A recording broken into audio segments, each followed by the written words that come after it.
जय श्री राम। आइए आगे सुनते हैं श्रीमद् भागवत महापुराण में भगवान के अवतारों का वर्णन, तीसरा अध्याय। श्री सूत जी कहते हैं, सृष्टि के आदि में भगवान ने लोकों के निर्माण की इच्छा की। इच्छा होते ही उन्होंने महत्व आदि से निष्पन्न पुरुष रूप ग्रहण किया। उसमें 10 इंद्रियां, 1 मन और 5 भूत, ये 16 कलाएं थीं। उन्होंने कारण जल में शयन करते हुए जब योग निद्रा का विस्तार किया, तब उनके नाभि सरोवर में से एक कमल प्रकट हुआ और उस कमल से प्रजापतियों के अधिपति ब्रह्मा जी उत्पन्न हुए। भगवान के इस विराट स्वरूप के अंग प्रत्यंग में ही समस्त लोकों की कल्पना की गई है। वह भगवान का विशुद्ध सत्व में श्रेष्ठ रूप है। योगी लोग दिव्य दृष्टि से भगवान के उस रूप का दर्शन करते हैं। भगवान का वह रूप हजारों पैर, जांघें, भुजाएं और मुखों के कारण अत्यंत विलक्षण है। उनमें सहस्त्रों सिर, हजारों कान, हजारों आंखें और हजारों नासिकाएं हैं। हजारों मुकुट, वस्त्र और कुंडल आदि आभूषणों से वह उल्लसित रहता है। भगवान का यही पुरुष रूप, जिसे नारायण कहते हैं, अनेक अवतारों का अक्षय कोश है। इसी से सारे अवतार प्रकट होते हैं। इस रूप के छोटे से छोटे अंश से देवता, पशु, पक्षी और मनुष्य आदि योनियों की सृष्टि होती है।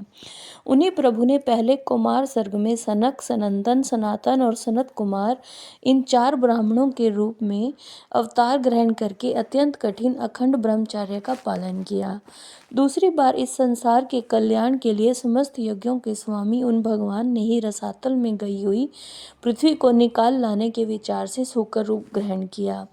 ऋषियों की सृष्टि में उन्होंने देव ऋषि नारद के रूप में तीसरा अवतार ग्रहण किया और सातवत तंत्र का उपदेश दिया, जिसे नारद पांचरात्र कहते हैं।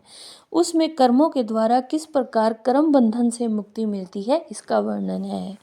धर्म पत्नी मूर्ति के गर्भ से उन्होंने नर नारायण के रूप में चौथा अवतार ग्रहण किया।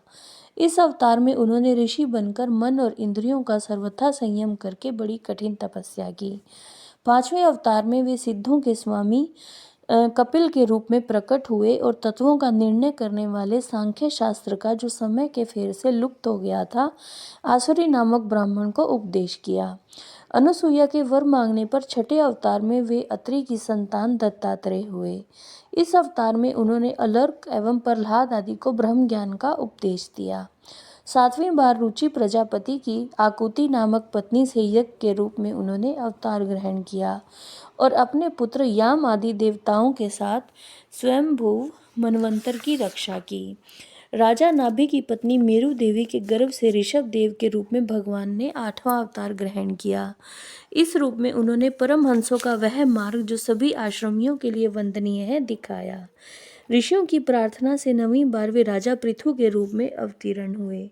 शौनकादि ऋषियों इस अवतार में उन्होंने पृथ्वी से समस्त औषधियों का दोहन किया था। इससे यह अवतार सबके लिए बड़ा ही कल्याणकारी हुआ।